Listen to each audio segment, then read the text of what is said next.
জ্বর এসেছে, মুখে স্বাদ নেই, তাহলে তো এই ইউনিক রেসিপিটি আপনার জন্য। আসসালামু আলাইকুম, hello viewers, welcome to my channel. কেমন আছেন সবাই? আশা করছি দেশ ও দেশের বাইরে থেকে যারা দেখছেন সবাই ভালো আছেন, সুস্থ আছেন। চলে আসলাম নতুন আরেকটি রেসিপি নিয়ে। আজকের রেসিপি ভিন্নধর্মী, মুখে স্বাদ লেগে থাকার মতো করলা ভাজি। তাহলে চলুন কিভাবে আমি এই করলা ভাজির রেসিপিটা তৈরি করছি তা আপনাদের সঙ্গে শেয়ার করি।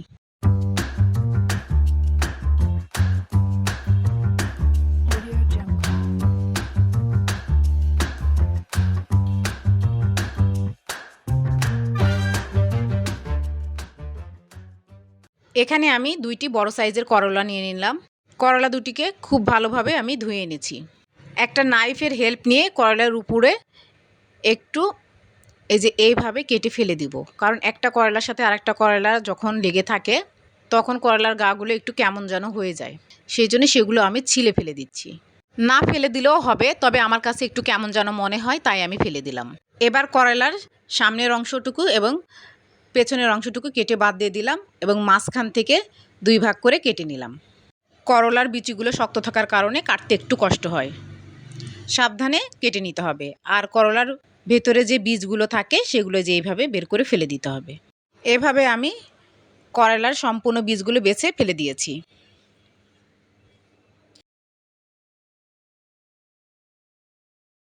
এবার করলাকে উল্টা করে নিয়ে এইভাবে নাইফের হেল্প নিয়ে চিকন চিকন করে কেটে নিতে হবে। আপনারা দেখে বুঝে নেবেন আমি কিভাবে করলাটাকে কেটে নিচ্ছি। এটা খুবই সহজ, খুব সহজে আপনারা কেটে ফেলতে পারবেন। যাই হোক, এইভাবে আমি দুই করলাটাকেই কেটে নিয়েছি। এবার এই করলাগুলোকে মাখিয়ে নিব। তার জন্য দিয়ে দিলাম স্বাদ মতো লবণ, সামান্য পরিমাণ হলুদ গুঁড়া এবং সামান্য পরিমাণ শুকনো মরিচের গুঁড়া। এবার হাত দিয়ে খুব ভালোভাবে মাখিয়ে নিব। ভালোভাবে মাখিয়ে দিয়েছি। এবার 10 মিনিটসের জন্য একটা সাইডে রেস্টে রেখে দিব। করলার সঙ্গে মিল রেখে একটা আলু চিকন কিউব করে কেটে নিয়েছি। এবার এই আলুগুলোকে মাখানোর জন্য সামান্য পরিমাণ হলুদ গুঁড়া, শুকনো মরিচের গুঁড়া এবং লবণ দিয়ে মাখিয়ে নেব। করলাতে আপনারা আলু খেতে না চাইলে স্কিপ করতে পারেন, তবে আলু দিলে আমার কাছে বেশি টেস্ট লাগে।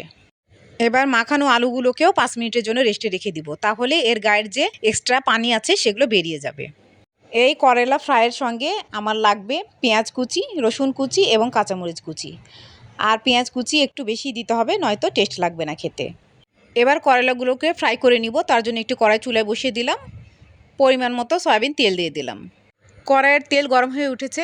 এবার করলাগুলো তেলের মধ্যে ছেড়ে দিলাম। করলাগুলো মাখিয়ে রাখার পরে এক্সট্রা যে পানি বেরিয়েছিল সেটা আমি ফেলে দিয়েছি। এবার একটি কাঁটা চামচের হেল্প নিয়ে এভাবে উল্টে পাল্টে ব্রাউন কালার করে ভেজে নিব। বাই দ্য ওয়ে, আমি রুথি। আমার চ্যানেলে নতুন হয়ে থাকলে প্লিজ সাবস্ক্রাইব করবেন, পাশে থাকা বেল নোটিফিকেশন অল সিলেক্ট করে রাখবেন, তাহলে যখনই আমি নতুন ভিডিও আপলোড করব তার নোটিফিকেশন সবার আগে আপনার কাছে পৌঁছে যাবে। লাইক কমেন্ট করবেন। যারা ফেসবুক ও ইনস্টাগ্রাম থেকে দেখছেন প্লিজ পেজটাকে ফলো দিয়ে রাখবেন, লাইক কমেন্ট করবেন।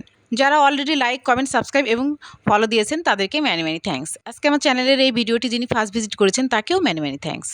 বেশ একটু লাল লাল কড়া কড়া করে ভেজে নিতে হবে, যেন ক্রিস্পি হয়, তবেই কিন্তু খেতে টেস্ট লাগবে, নয়তো না।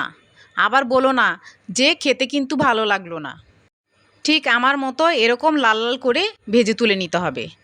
এইভাবে আমি একটি ছাঁকনি দিয়ে তেল থেকে ছেঁকে তুলে নিচ্ছি।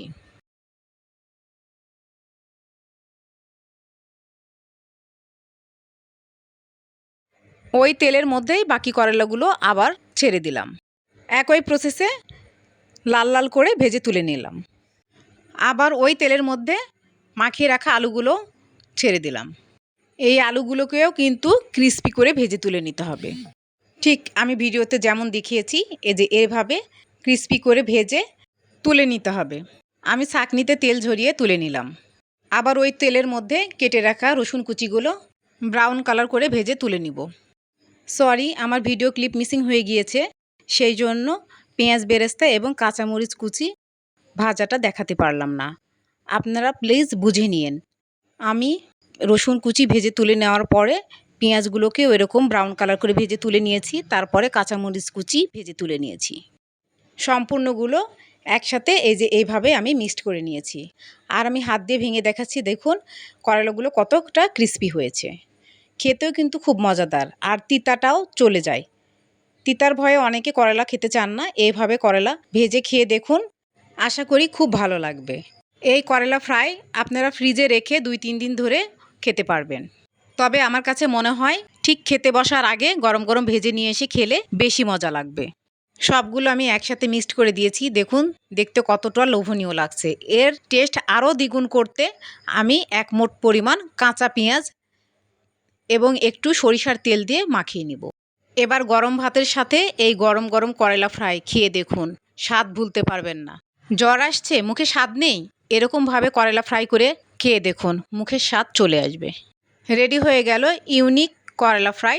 করলা ভাজি তো অনেক রকম করেই খেয়েছেন, আমার রেসিপি ফলো করে একবার খেয়ে দেখুন এবং কমেন্টে আমাকে জানান কেমন হয়েছিল। নিউ ভিডিও দেখার ইনভাইট করে আজকে বিদায় নিচ্ছি। ভালো থাকবেন, ভালো রাখবেন, আমার জন্য দোয়া করবেন। আল্লাহ হাফেজ।